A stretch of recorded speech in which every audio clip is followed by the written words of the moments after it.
तो हम लोग अभी चिड़ियाघर के अंदर आ गए हैं और मेन अभी का जो पहला वीडियो हम लोग बनाने वाले हैं वो वीडियो है म्यूज़ियम का।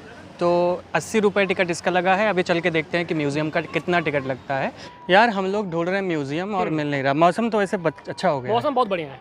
ये अंदर की जो बिल्डिंग दिख रही है ये है स्टेट म्यूज़ियम और हम लोग अभी स्टेट म्यूज़ियम लखनऊ में हैं। हम लोगों को पता नहीं था टिकट घर थोड़ा उधर है, जैसे ही आप एंटर करेंगे ना वैसे ही यहाँ पर मिलता है। हमें लगा वहीं पर मिलेगा। हम लोगों ने 2 एडल्ट का 15-15 रुपये का टिकट लिया है और मतलब 30 रुपये और 50 रुपये कैमरा के लिए टिकट लिया है। अब मुझे ये नहीं पता है कि कैमरे से फ़ोटो ही खींच पाऊँगा या फिर वीडियो भी बना पाऊँगा। हम लोग जा रहे हैं म्यूज़ियम के अंदर में। ये म्यूज़ियम ये स्टेट म्यूज़ियम है। स्टेट म्यूज़ियम इसका हमेशा से नाम नहीं था। 1950 में इसका स्टेट म्यूज़ियम नाम था। उसके पहले इसका नाम किसी मेजर जनरल अवार्ड के नाम पे था। मतलब उनके लिए बनाया गया था। उन्होंने बहुत सारी चीज़ें खोजी थी, उनके लिए ये म्यूज़ियम बनाया गया था। तो एक कॉलोनियल म्यूज़ियम था और ये इस्टेब्लिश हुआ था आई थिंक 1863 में, यानी जू बनने से पहले। ये भी जू है, इसके पहले ही ये म्यूज़ियम बन गया था। इसके अंदर बहुत सारे पुराने आर्किटेक्चर रखे हुए हैं और एक बहुत बड़ा सा म्यूज़ियम है। चलिए इसके अंदर चलते हैं और इनकी जो चीज़ें हैं उनको निहारते हैं, देखते हैं, जानकारी लेते हैं।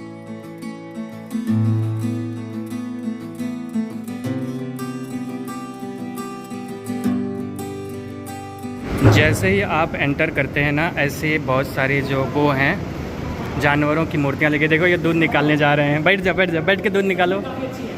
ए भैया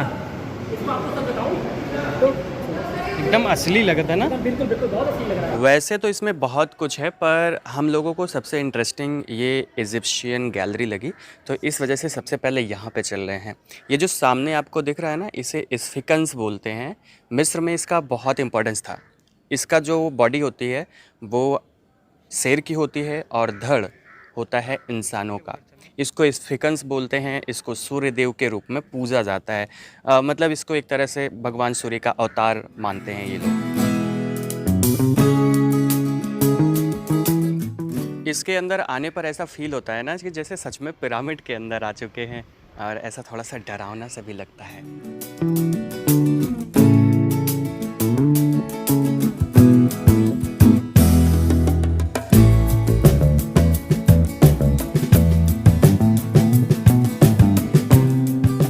ये है करीब 3000 साल पुरानी मम्मी जो रखी हुई है लखनऊ के इस स्टेट म्यूज़ियम में।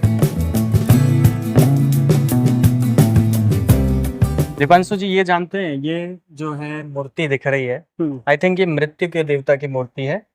ये काफी भयानक है। इसका चेहरा अगर आप देखें तो उसका चेहरा पशु का है और जो शरीर पूरी है वो इंसानों की है। मृत्यु के देवता की जो इजिप्शियन गॉड मैंने मूवी देखी थी जी हॉलीवुड में, उसमें मुझे लग रहा है ऐसा। मुझे बहुत ज्यादा पता नहीं है बाकी, क्योंकि मम्मी के बगल में है ना, तो हो सकता है ये वही हो सकता है। बाकी ये हम लोग अभी इजिप्शियन मम्मी वाले उसमें हैं और चारों तरफ मतलब ऐसा लग रहा है कि काफी पुरानी है। लगभग ये पिरामिड के शेप में है। बिल्कुल और जैसे लग रहा है कि पिरामिड में आ गए। और दीपांशु जी इसका ये जो मम्मी है ये इजिप्शियन मम्मी 3000 साल पुरानी। बहुत बिल्कुल। और आप इसके बारे में कुछ बताना चाहते थे, बताइए। यहाँ पर करीबन कुछ टाइम पहले हम और सचिन आए थे। आप भी आए थे आई थिंक। हाँ आप भी आए थे एक बार। तो हम लोगों का एक्सपीरियंस बहुत ही अजीब था। थोड़ा सा हम लोग डर गए थे और कुछ आवाज आ रही थी। बिल्कुल थोड़ा सा ऐसा। और मैं कहीं ना कहीं उम्मीद कर रहा था कि थोड़ा बहुत हिलेगा ये। यानी कह सकते हैं कि मम्मी को देख के पहली बार नानी याद आ गई थी। हालांकि ये वो मम्मी नहीं है, ये दूसरी मम्मी है। आई थिंक मम्मी के बारे में तो आप लोग जानते होंगे कि जो मिस्र के लोग थे, खास करके राजा, वो उनके मरने के बाद उसको एक विशेष कपड़े में लपेटकर एक विशेष प्रकार का द्रव्य लगाकर उनको रख देते थे ताकि उनकी जो बॉडी है वो सुरक्षित रहे, और उसे इस तरह के पिरामिड में रखा जाता था। और यहाँ की लाइटिंग्स ऐसी है, इस तरीके से उन्हें अरेंज किया गया है कि हमें थोड़ा सा उस तरीके का फील आ रहा है कि हम लोग उस एरा में चले गए हैं। सही बात है। ऐसे देखो मतलब वार्म लाइट लगी हुई। बिल्कुल। यहाँ पे आप देख रहे हैं कि काफी लाइट है, पीछे काफी लाइट कम है। यहाँ पे तो लाइट अच्छी खासी हमें दिख रही है। ऐसे कुछ छूने लायक तो है नहीं। देखो बहुत सारी चीजें जो उस टाइम की है उसको यहाँ पे रखा गया है। अब मैं एक एक चीज बता नहीं पाऊंगा क्योंकि मैं तो आर्कियोलॉजिस्ट हूँ नहीं, या फिर मैंने वो पढ़ाई भी नहीं करी है। हाँ मैं दिखने के नजरिए से बता सकता हूँ। बाकी दीपांशु जी कैसा लग रहा है? ये मजा आ रहा है? बहुत बहुत अच्छा लग रहा है यहाँ पे, सच में काफी आके बहुत अच्छा लग रहा है हम लोगों ने यही प्लान बनाया ना, और और धूप में यहाँ पे आएंगे। देखो अच्छा ठंडा है, ठंडा ठंडक भी है, और यहाँ की लाइटिंग्स ने काफी प्रभावित किया हम लोग को बहुत ज्यादा, क्योंकि लाइटिंग्स के कारण ही हमें ऐसा लग रहा है कि हम किस माहौल में हैं, किस एरा में हैं और क्या चीज देख रहे हैं। बिल्कुल। देखो ऐसे पिरामिड्स के अंदर में, मतलब पिरामिड्स नहीं, इस तरह का ताबूत होता था, उसमें रखा जाता था मम्मी को। कहाँ से हो आप? सर वहाँ क्या कहते हैं, बरौरे इधर वाले से सर। दूर से आए हैं? नहीं सर, यहीं से हैं मतलब। लखनऊ? जी। अच्छा। ये वो दुबग्गा है सर। हाँ। वही पास है। अच्छा, बढ़िया। ये है गुप्त काल के भितरगांव, यानी आज के टाइम के कानपुर में बना हुआ ईंटों का एक विष्णु मंदिर। इसी तरह से यहाँ पर गुप्त काल और मॉडर्न आर्ट से रिलेटेड जो भी आर्किटेक्चर हैं वो ऐसे गैलरी में सजाए हुए हैं। जैसे कि ये गुप्त काल के महायोगी शिव की प्रतिमा है। ये चैत्य मुख की प्रतिमा है 8वीं शताब्दी की, और आई थिंक इसे प्रयागराज में पाया गया था। और इसी के साथ में 8वीं शताब्दी की ही बटुकेश्वर की ये मूर्ति है, ये भी 8वीं शताब्दी की है, लेकिन आगरा में मिली थी।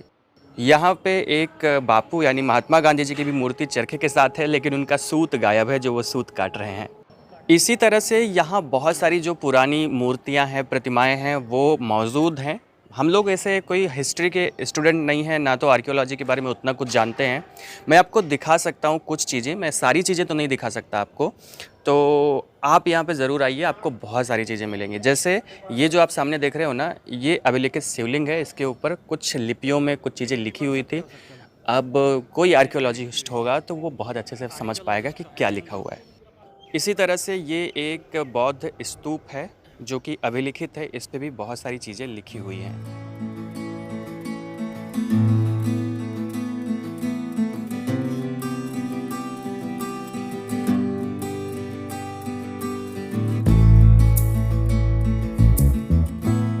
ब्रह्मा विष्णु महेश, मेरे भाई को लेंगे साथ इनके गले में कुछ प्रॉब्लम हो गई है ना। विष्णु जी का गला और ये शिव जी के गले टूट गए हैं। इसी अवस्था में लगभग तो हमें तो पाएंगे। तुमको पता है यहाँ पे घूमते घूमते एक तरह की मूर्ति बहुत ज़्यादा मिली मुझे। जैसे ये मूर्ति देखो, इनका गला नहीं है, टूटा हुआ है। उधर हम लोग जा रहे थे तो त्रिमूर्तियों में से उनका गला टूटा हुआ था, इनका गला टूटा हुआ है, इनका गला नहीं है। मतलब गला टूटने के पीछे कई रीज़न हो सकता है कि जो लोग मूर्ति में नहीं मानते थे, जब उनका शासनकाल आया तो उन लोगों ने सर धड़ से अलग कर दिया होगा मूर्तियों का। उन्होंने मूर्तियों को तोड़ दिया, और तोड़ने का केवल इतना कि सर उड़ा दिया, सर को नुकसान पहुंचा दिया। अब हम लोग आ गए इस तरफ, तो ये पाषाण काल की, खास करके नौ पाषाण काल की कुछ पत्थर के उपकरण हैं, और साथ में इसमें हड्डियां, दांत और खाल भी रखी हुई है जो पाषाण काल के टाइम की है। तोरण द्वार काफी छोटा नहीं लग रहा? थोड़ा छोटा तो है। ये अस्त्र शस्त्र की गैलरी है, तो यहाँ पे ऐसे किला बनाया गया है और बहुत सारे अस्त्र शस्त्र हैं, जैसे तीर कमान, फरसे हैं, कुल्हाड़ियाँ हैं, तलवार हैं और तरह तरह की पिस्टल्स हैं। और ये जो सामने देख रहे हो ना, ये कवच है, बड़ा भारी लग रहा था, लोहे का बना हुआ। अगर आप सामने से देखोगे तो आपको और अच्छा लगेगा, आप और अच्छा एक्सप्लोर कर पाओगे। इसी तरह से ये बर्छी, कटार, सभी जो अस्त्र शस्त्र टाइम में यूज़ होते हैं, इसके साथ में इसमें टाइम भी लिखा है, कुछ में टाइम नहीं लिखा हुआ है, कुछ आधुनिक काल के हैं। ये जो आप सामने देख रहे हो, ये एक शंख है। इसी म्यूज़ियम के अंदर में ये बुद्ध गैलरी जो है, ये थोड़ा सा यूनिक है। इसमें जब आप आओगे ना, ऐसी मूर्तियाँ बनी हुई जैसे लगता है अभी बोल देंगी। अलग अलग जो जैसे महानिर्वाण था या फिर उनके जीवन की जो कथाएं थी, उसको यहाँ पे मूर्तियों के रूप में बनाया गया है। जैसे ये वाली है, ये बूढ़े आदमी को देख रहे हैं जब सिद्धार्थ जा रहे थे अपने रथ से। इसी तरह से ये दरबार सजाया हुआ है, और भी बहुत सारी चीज़ें हैं। मतलब वो सभी चीज़ें जो उनके लाइफ से रिलेटेड थी, वो मूर्तियाँ बना करके दर्शाई गई। तो अभी हम लोग म्यूजियम से बाहर आ गए हैं और अब चल रहे हैं चिड़ियाघर एक्सप्लोर करने, लेकिन उससे पहले कुछ खाएंगे क्योंकि भूख बहुत तेज़ लगी है। मुझे भी। और इनको तो भूख लगती रहती है, इनको खिलाना पड़ता है। और प्यास भी बहुत तेज़ लगती है। हाँ, गर्मी है लेकिन मौसम अच्छा हो रहा है। मौसम सही है थोड़ा सा। तो इस ब्लॉग को, आज के इस वीडियो को, मतलब ये म्यूजियम वाले वीडियो को बंद करते हैं। अगले वीडियो में मिलते हैं, तीसरे वीडियो में, और वो है चिड़ियाघर।